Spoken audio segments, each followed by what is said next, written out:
ស្មានដឹងឡើយថាថ្ងៃក្រោយនឹងទៅជាអ្វីផ្កាឈូកដ៏ចេញពីដីគង់ថ្លៃបវរទោះសង្ឃឹមនៅឆ្ងាយយ៉ាងណាមិនតវ៉ាប្រឹងប្រែងត្រដរខំប្រឹងក្រោកឈរជុំនាងវាសនាឲ្យបានទោះមិនអាចឬកន្លែងកើតយើងកំណើតឲ្យខ្ពស់ស្ដុកស្ដងតែបើយើងខំទុកប៉ិនភ្នំក្តីគង់មានថ្ងៃមួយទុកព្រួយសាបសូន្យដោយក្តីព្យាយាមអរគុណនឹងអរគុណវេលាដែលជួយឲ្យបានជួបចិត្តជឿជាងកល្យាផុតក្តីរំខានគ្រប់យ៉ាងក៏ព្រោះស្នេហ៍ស្នងបេះដូងប្រែកក់ក្ដៅមានបើធ្វើជាចម្រងឈុំឯកាហូតទាំងនេត្រាពេលនេះមានស្មោះបងកើយបងនេះហើយជាជីវិតស្រី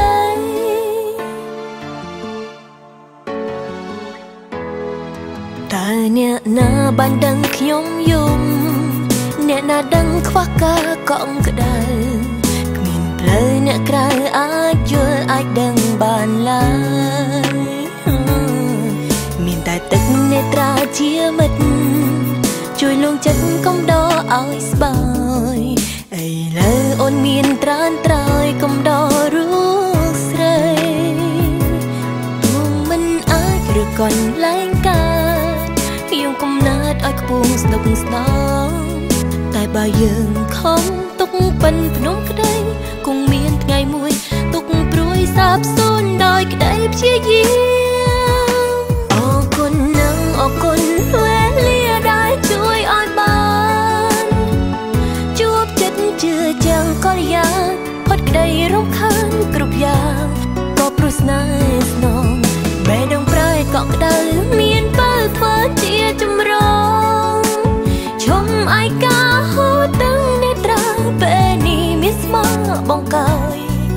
បងនេះហើយជាជីវិតស្រី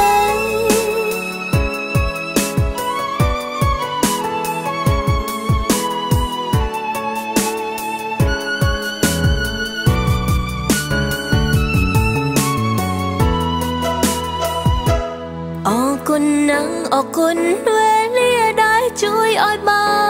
នជួបចិត្តជឿជាងកល្យានផុតក្តីរំខានគ្រប់យ៉ាងក៏ព្រោះស្នេហ៍ស្នងបេះដូងប្រែកក់ក្ដៅមានបើធ្វើជាចម្រងឈុំឯកាហូតទាំងនេត្រាពេលនេះមានស្មោះបងកើយបងនេះហើយជាជីវិតស្រីអរគុណនឹងអរគុណវេលាដែលជួយឲ្យបានជួបចិត្តជឿជាងកល្យានផុតក្តីរំខានគ្រប់យ៉ាងក៏ប្រសើរស្នងបេះដូងប្រែកក់ក្ដៅមានបើធ្វើជាចម្រងឈុំឯកាហូតទាំងនេត្រាពេលនេះមានស្មោះបងកើយបងនេះហើយជាជីវិតស្រី